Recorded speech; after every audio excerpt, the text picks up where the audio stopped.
Hi, and welcome to episode 10 of the Ento Podcast. Looking to stay up to date on all things entomorphagy? You're in the right place. Welcome to the Ento Podcast with your host, Ross Bell.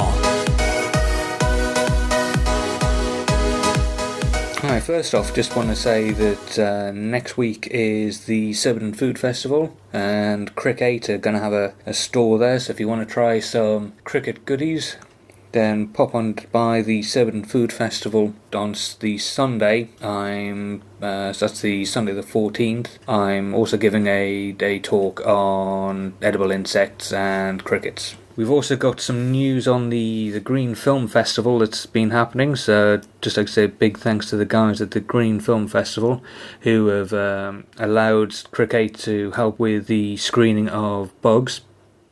So Bugs is the documentary made by the Nordic Food Lab guys, so the people from Noma. Really good film. If you get a chance to be at one of the Green Film Festival events and watch the film, then you should get a chance to try some of our cricket products there as well. On to the entomorphagy news. So the first story is quite some huge story for sort of Europe, I suppose. It's saying this comes from swissinfo.ch, and it's insect eating goes legal in Switzerland. So there is a video on this website, but it's there's a lot of text on there, and it's in Swiss or Swiss German. I'm not entirely sure, but this is from the article. Mealworms, crickets, and grasshoppers can now be served up in restaurants and sold in supermarkets thanks to a new law. The food safety regulations bringing Switzerland into line with the European Union came into effect on the 1st of May. Up until now, these insects could only be sold as pet food. A United Nations report from 2013 assessing insects' uses as food for humans may have influenced the Swiss government to change the law. The UN believes the bug should be exploited as a major future food source. Insects make up part of the traditional diets of about 2 billion people, mostly in Africa, Asia and Latin America, and studies show that they contain significantly less saturated fats and more protein than meat and can be more sustainably produced.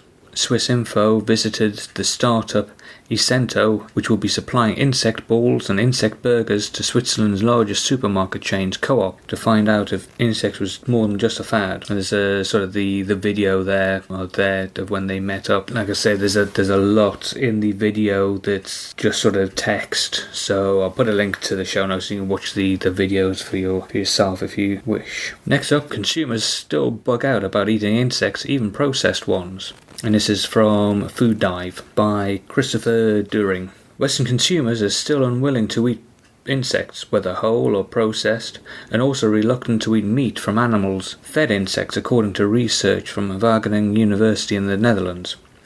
Researchers asked 2,654 consumers about eating insects in different forms: whole, freeze-dried, fried, processed into a product, and lead researcher Muriel Marain found little difference between reactions to the four products, and only half were willing to try them at all. Consumers also thought hamburgers made from the meat of cattle that had been fed insects would be hard to prepare, less safe, and not as tasty.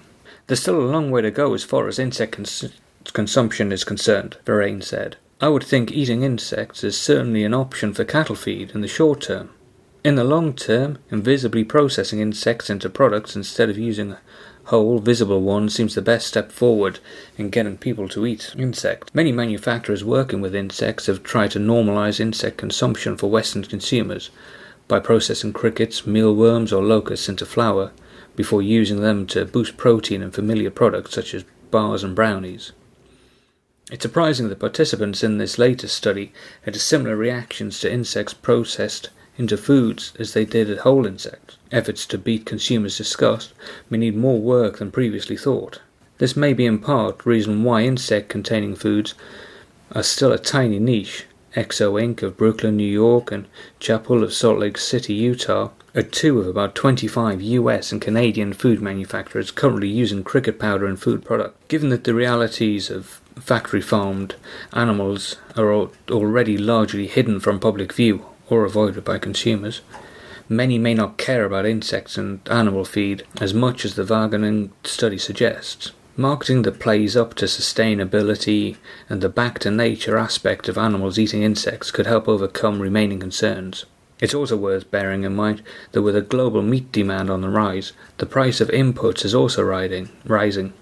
If meat from animals fed insects is significantly cheaper to produce, as expected, then its lower price may increase its palatability. The UN's FAO say the biggest challenge for insect ingredients is consumer acceptance. The FAO claim that disgust can be overcome relatively quickly, stating the rapid acceptance of raw fish in the form of sushi is a good example. And with around 2 billion people already consuming insects, widespread bug consumption still got a way to go in the US, but there's evidence its acceptance could one day become reality for many people. A lot of us have found this when we try to sell sort of our products, is that we generally get people turning their nose up if it's a whole insect. You can usually sort of the children are usually more open to trying them. What we found is that when we try to give whole insects or give samples away, people will try them, but then as soon as they find out there's an insect, so if it's in our pasta or if it's in the cookies that we make or the brownies, they'll usually put them back. It does sort of brighten the day when you have a plate of brownies or cookies on your stall and people, without actually knowing what they're doing, just reach out, grab a handful and start munching away, and it's only when you ask them if they've ever eaten insects before that they suddenly sort of take a second look or start to think about what they're eating. But by then they've already tried it and realised that it doesn't taste any different to a normal sort of chocolate cookie. So next up we've got a story from thefoodinstitute.com, and this: could insects take over the centre of the plate? This is by Jeanette Zitelli. Insect-based foods such as cricket flour cookies and protein bars are beginning to enter the food scene as a way to offer a more sustainable protein source. According to Ento, an insect food company, mealworms produce little greenhouse gas compared to the other animals' protein sources and use less water. In the US, insects harvested for human consumption are subject to FDA inspection, but there is no explicit law allowing or forbidding their sale. As insect protein becomes more popular, though, many countries are beginning to see the need for government oversight. Insect-based food products can now legally be sold in Switzerland, which is what we heard in the last story.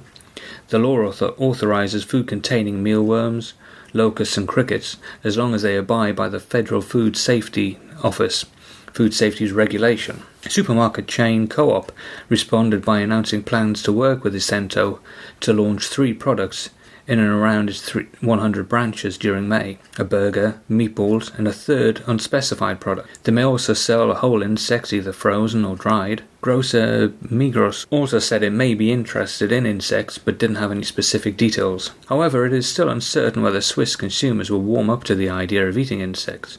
According to a study from Bern University of Applied Sciences, only 9% said they would try insects, while 32% said they are not opposed to the idea but prefer to wait and see, and about 60% said they wouldn't even try them.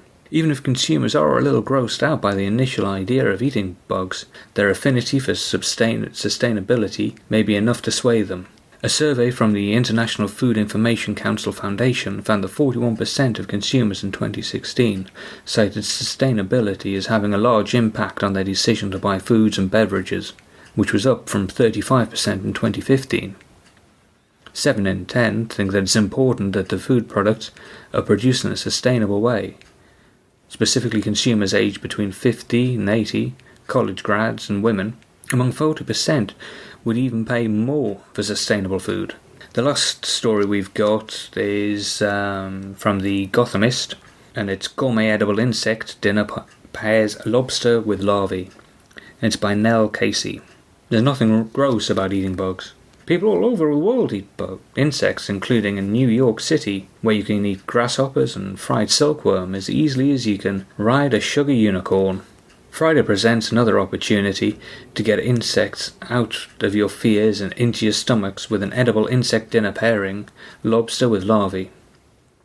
The dinner serves as a fundraiser for artist Miru Kim, whose beautifully jarring series of photographic projects depict Kim nude in unexpected environments, including industrial pig farms and the bowels of New York City. Kim, who battled a lifelong fear of worms, eventually managed larva phobia by consuming the worms and other insects, which led to her other project, which tackles the fear and misconception of consuming insects with a dash of confrontation of the male gaze. In terms of the fear element, I'm working with the idea of facing your own fear, whatever it may be, in a productive and creative way. Kim told us about her project. In terms of the subject of entomorphagy, it's an important field to be more normalised in the Western world because of the environmental issues. Industrialised farming of animal proteins like beef, the worst of the mammal offenders, require massive amounts of energy and water compared to raising animals like crickets. Insects also provide other nutrients compared to the calories per weight, and the bodies of insects like crickets are 80% edible, compared with 40% of the cow. About 40 years ago, sushi was considered repulsive by most Americans, but now it's very popular and considered a luxury. Kim continues, right now in the world, about 80% of all nations consume edible insects, but still perceived in our society as gross or uncivilized. Friday's Dinner, in a partnership with Dinner Echo and chef Joseph Yoon, aims to present insects like grasshoppers and mealworms in an aesthetically pleasing and delicious way. Dishes include some traditional proteins like charred steak tartare crostini with spicy mealworms and lobster medallion with roasted waxworms. But every dish will prominently and proudly feature some kind of insect, including dessert, cricket cream puffs, and cocktails. The Gangnam Hopper featured cricket whiskey. Many of the insects are actually quite tasty. The larvae are especially nutty and rich. For example, the palm weevil larvae, which I shot photos with in the Peruvian Amazon, was so fatty that you can roast them without oil, and the skin gets very crispy and oily. They tasted like mild, nutty cheese with bacon notes, Kim says. The ones with exoskeletons, like crickets and grasshoppers, are good deep fried. Imagine soft shell crabs. My favourite was the dragonfly pupae I tried in Yunnan, in China. They tasted like delicate seafood. Kim hopes this meal will serve as both an insightful and delicious experience, and on a more practical level, will allow her to continue her work for phobia phagia by travelling to other regions of the world that embrace entomorphagy. I'm planning to travel back to the Amazon, Mexico, Southeast Asia, and South Africa, and shoot with different kinds of live larvae when they're in season, Kim reveals. My photography work is not a direct political comment on the food issue, but poetry has a different kind of power to change people's perception. The dinner itself will not raise enough funds for the project, but it's the beginning of a long collaborative journey. Tickets are still available at the dinner party with Miru or Naked Soul on Friday the 5th of May at 7, and it's at the Pond, which is 253 West and 28th Street on the 4th floor. Start at around $100, so I'll put a link to that, and just got the menu as well, which you can have a look at. And that's it for this week's show. So don't forget, if you know anyone who you think would be a good guest on, would like to still be interviewed on sort of maybe they run an insect farm, or they produce cricket bars or biscuits, then if you get them to go across to the entopodcast.co.uk, there's a guest tabs there, and if they can fill that in, we'll look at getting them onto a future episode. Until next time, ta-ra! Thanks so much for listening to the Ento Podcast. For more great content and to stay up to date, visit theentopodcast.co.uk and on Facebook and Twitter at the Ento Podcast. We'll catch you next time.